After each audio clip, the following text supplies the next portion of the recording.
Welcome all you cool ghouls and friendly fiends to the Crypt of Classics Review Corner, presented by House of the Unusual. I'm Joe Pavlansky, and on our first episode, and hopefully many more to come, we're going to talk about and review classic horror and sci-fi movies. We all love them, so we're going to talk a little bit about them here. Just a quick review on each one. Now, how this is going to work is that every week on the House of the Unusual podcast, we are going to host on the Crypt of Classics Corner a movie of the week sort of deal that you guys could watch the movie, head over to houseoftheunusual.com. You could give us your thoughts, comments in the forum section, or the following week you could come right on here to the House of the Unusual on YouTube, and you could talk about the movie and see if maybe your review is the same as mine or maybe a little bit different. So I really would love to hear what you guys have to say about the movie. If you thought it stunk, if you thought it was great, 2 thumbs up, maybe 1 thumb up. Hey, let us know and we could talk about it, see what's going on. So the movie that we talked about last week on the Siegfried and Roy episode of the House of the Unusual podcast was 1933's The Ghoul. Now, I know some of you have seen this over the years, maybe a long time ago, or maybe recently, or you might not have ever seen it. If that's the case, stop the video right now, go watch it real quick, and then come back. So, in 1933, Gaumont British Pictures produced The Ghoul, and it starred the one and the only, our favorite, your favorite, Boris Karloff. We also had Cedric Hardwicke, Ernest Thesiger, which you guys all know from 1935's Bride of Frankenstein, Dr. Pretorius. You guys will know him. So, the movie, we'll get into a little bit of the movie. I don't want to give too much because I don't want to spoil it if you've never seen it. And what I really want you guys to do, if you really love the movie, is I want you guys to go and dig into it a little bit, the history of it, because this movie actually has a real good history. It was a lost movie for a while. It was uncovered, the negatives at a place in Prague in Czechoslovakia, and then in the 1980s it was rediscovered, the actual full print. So go online, check out the history of it, and read up into it. It's absolutely amazing. And also, if you head over to the podcast, the Siegfried and Roy episode, the Crypt of Classics segment, I talk a little bit about how this movie was found. So anyways, let's get into it a little bit real quick here, because I don't want to take up too much of your time, because I know all you monster kids out there got monster kid stuff to do, so let's hit it real quick. So the movie starts off with Boris Karloff. He's looking for this item, and it's an Egyptian item, and I'm going to look at my notes real quick because I can't remember the name of it, but it's called the Eternal Light. Hey, my mind's just like everybody else's, man. I got stuff that goes in there and stuff that goes out all the time. So he's looking for the Eternal Light, and he finds it, and he wants to use it to bring himself back to life. So anyways, he ends up, passing away, and then we don't see him until about 48 minutes into the movie, which kind of sucks because there's never enough Boris Karloff. So, blah, blah, blah, some things happen. You get introduced to some of the characters. First, maybe hour or so is kind of slow, but the last 20 minutes or so does pick up. The movie is about an hour and 20 minutes, so that first hour, it is a little bit slow. They're getting into the story and what's taking place. And at that time, it's more of like a mystery thriller. It doesn't really get into the horror aspects until about the last 20 minutes or so.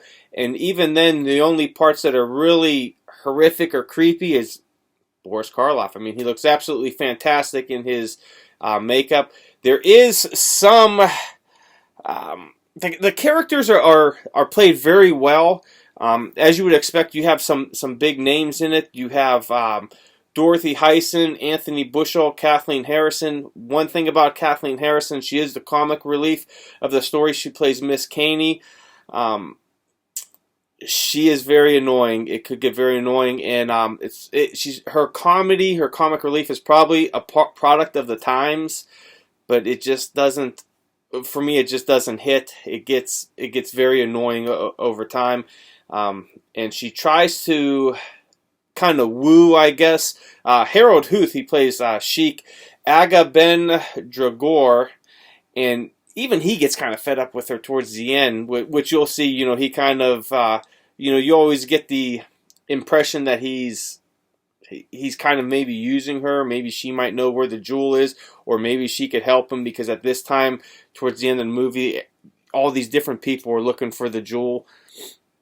So even he gets kind of annoyed with her, which is, it's kind of funny to see them two interact, but at the same time, it's just a little bit too much for me. At least you guys might enjoy it. There is also two things that I want to really talk about the movie, because I'm a fan of secret passages. I absolutely love them in any type of movies. So there's two instances of kind of like secret passages, secret hidden compartments in this movie. One is when Boris Karloff, his character, Henry Morlant, he's on his deathbed, and he hits like I don't know if it's a button. It was kind of hard to see in the version I watched, and I don't know if that's because of the film or if they intentionally had it dark. But he hits like a little compartment on his bed, on the back headrest, and it opens up, and he has the eternal light in there. So that was pretty cool. And then later on in the movie, after his assistant Lang steals the eternal light, he hides it in a secret compartment in his shoe, because he is club-footed, so he has one shoe that's a little bit bigger than the other. So there's a secret compartment in that shoe that he hides it in, which is pretty cool. It kind of brings you back to the old spycraft of the Cold War era. So those were the only two really hidden compartments that I could recall from them. If you guys see any more that I might have missed, let me know in the comments or on the forums at houseoftheunusual.com. So for me, this movie was, I don't know, I would say maybe out of 5 stars, I would give it maybe a 3. And that's kind of pushing it, because, like I said, that first hour or so is fairly slow. The comic relief didn't really hit for me.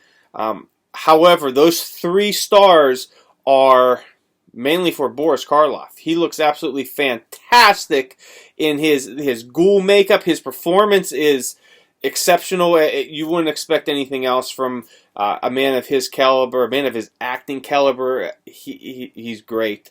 I would also like to put into those 3 stars the set pieces, because the castle that they use, or the haunted house, it's definitely a haunted house, but the house that they use, it's